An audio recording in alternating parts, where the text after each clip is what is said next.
Some off-season days barely make a sound, and then there are days when the signals start stacking up behind the scenes in a way fans feel right away. Today is exactly that kind of day. The Chargers are surrounded by decisions, fits, and possibilities that could change the look of this team long before kickoff comes back around. So stick with me to the end, because a lot of what looks like a small detail today could turn into a major move in Los Angeles. Now, if there's one draft read that fits where the Chargers are right now, it's this one. TJ Parker is entering this conversation with less noise than people expected a few months ago. And honestly, that's exactly why his name is starting to feel like the kind of opportunity that burns other teams later. Because when Clemson's season doesn't blow up the way the country expected, lazy analysis treats that like an individual drop-off. I'm not buying that easily. Clemson had an underwhelming 2025 compared to the talent on that roster, and they were playing from behind way too often. That changes everything for a pass rusher. You lose pressure situations. You lose clean pass rush volume. You lose those second-half moments when an edge defender can just hunt. Even with that, Parker's film still shows traits that matter right away in Los Angeles. High motor, real power, length, backside pursuit,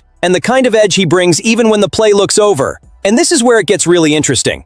When you compare Parker to Keldrick Falk and Akeem Mesidor, this isn't just about raw upside. It's about who can step into the Chargers' defense sooner without needing a long runway. Falk has tools, no doubt, but he still looks more like a classic hand-in-the-dirt defensive end. Bigger frame, less natural for some of the modern edge responsibilities. Mesidor deserves respect too, because the production is real, but age and foot history absolutely matter when you're trying to protect the future, not just chase a quick fix. With Parker, the feeling is different. He's 21. He plays with power. He already developed a long arm move that looks a lot like the style Khalil Mack made famous. And he feels like the kind of prospect who could learn inside that succession line without being thrown into the fire blind. That matters to me, because the Chargers don't just need a rotational body. They need an edge who can help now and grow into something bigger once that room changes hands. If Parker is there at 22, I honestly think that's a gift falling right into the Chargers' lap. The second story hits a different nerve because this one isn't about draft projection. It's about market timing, roster pressure, and the kind of rumor that starts somewhere else but makes too much sense once you line up the right pieces. Jonathan Greenard landed in the mix because of what came out in March about the Vikings' financial situation, and that alone opened a very interesting question. If Minnesota really starts listening, are the Chargers going to sit back and watch, or are they going to act like a team that understands the moment it's in? Because the fit is obvious. Khalil Mack is still a huge name, but everybody can feel that this stage of his career is being handled one season at a time. Bud Dupree is also heading into the final year of his deal, and once you connect that with the very real need to keep pass rush strength in this defense, Greenard becomes one of those names that doesn't need a sales pitch. He produces, he pressures, he changes games when he's healthy. That's why this rumor actually grabs people. We're not talking about a fading veteran trying to survive off reputation. Greenard has stacked strong seasons, shown he can finish with sacks, delivered Pro Bowl-level play,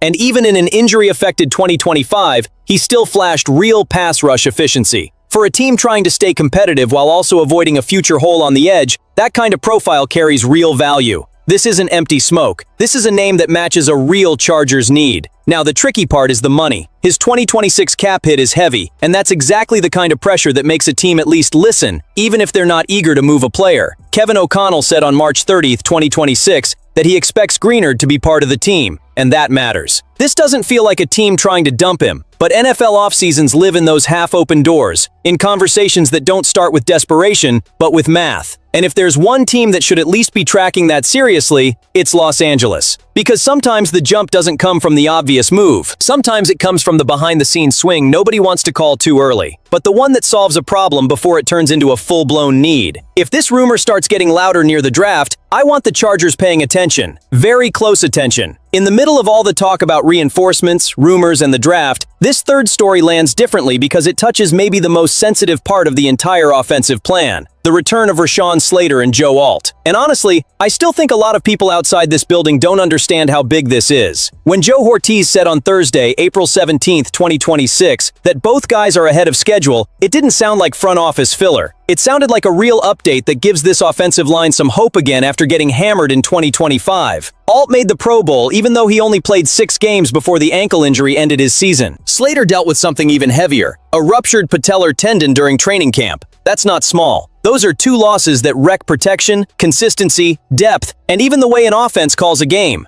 When those 2 are out, the damage doesn't stay on the edges of the line. It spills into the whole operation. Herbert feels it. The play calling feels it. The confidence of the entire unit feels it. That's why I like the tone from Hortiz. He didn't sell urgency. He didn't try to turn April into some kind of victory lap. He said both players could be involved in some capacity when the off-season program begins, that training camp is the real target, and that the team is going to be deliberate with the process. To me, that matters a lot, because the best-case scenario for the Chargers is not rushing big names back onto the field. It's getting to summer with both guys actually strong, actually moving well, and actually ready to hold this offense together once the schedule tightens up. There's another layer here that I think says a lot too. Ortiz made it clear that positive recovery updates for both tackles do not take offensive tackle off the table in the draft. I love that mindset, I really do. Last season screamed the truth at this team. In the NFL, depth is not a luxury, it is protection against disaster. If 2025 proved anything, it proved that you're never as covered as you think you are. So this news fires me up for two reasons at the same time. First, because Slater and Alt getting back on track changes the ceiling of this team. Second, because Los Angeles looks like it's handling that return with intelligence instead of panic. And for an offense that needs to put Justin Herbert back in control of his own season, that could be massive. And the fourth story might be the sneakiest one of the bunch, because it doesn't come in screaming like a trade rumor, and it doesn't carry the direct relief of a medical update. It comes through the quiet side of the building, the kind of move that reveals offensive intent. That final top 30 visit with Chris Bell might look like a small pre-draft detail, but I'm not treating it that way. When the Chargers spend an entire offseason shaping the roster around Mike McDaniel's style, every profile they bring in starts telling a bigger story. And that's exactly what pulls me in here. Los Angeles has already shown clear signs that it wants to build this offense around the identity of the new coordinator. They've added pieces that fit outside zone, fit movement, fit spacing, fit a system that wants to breathe easier and play faster. So when a visit with a wide receiver like Chris Bell shows up, this stops being just about one player. The real question becomes, what kind of weapon does McDaniel believe this offense still needs to make life easier for Justin Herbert? Bell is interesting because he doesn't enter this conversation as some flashy, easy-sell receiver. His appeal feels more structural. At Louisville, even with the ACL injury cutting his year short, he still produced in 2025, 72 catches, 917 yards, and 6 touchdowns in 11 games. He also created yards after the catch, which matters a lot when a staff wants to turn simple throws into real gains. Physically, he stands out too. Strong frame, contact ability, and that kind of presence that can live in the short and intermediate areas with some force. But this is where the debate gets good, because the fit is real, but so is the opportunity cost. The Chargers have important needs at guard and along the defensive line, and using a second-round pick on a receiver takes full conviction in the plan. Maybe that's too rich. Maybe the value only really makes sense if they trade down and pick up more capital. Still, I completely get why his name is being discussed. If McDaniel wants to create more easy completions for Herbert, Bell has traits that point in that direction. At the end of the day, this visit doesn't make me lock in anything. What it does do is light up the logic behind the offense. And I want to throw this one to the fan base. If the board opens that door in round 2, are you taking another weapon for Herbert? Or do you think this moment is about offensive line and trench help no matter what? At the end of it all, today's picture leaves me with one very clear feeling. The Chargers are surrounded by different kinds of opportunities, but all of them point back to the same responsibility. Strengthen Justin Herbert and harden the identity of this team without wasting time. If it comes through the draft, there are fits that make sense. If the market cracks open, there are names worth watching. If the line really gets healthy, the entire offense starts breathing differently. And if McDaniel is truly shaping this attack piece by piece, every visit matters more than people think.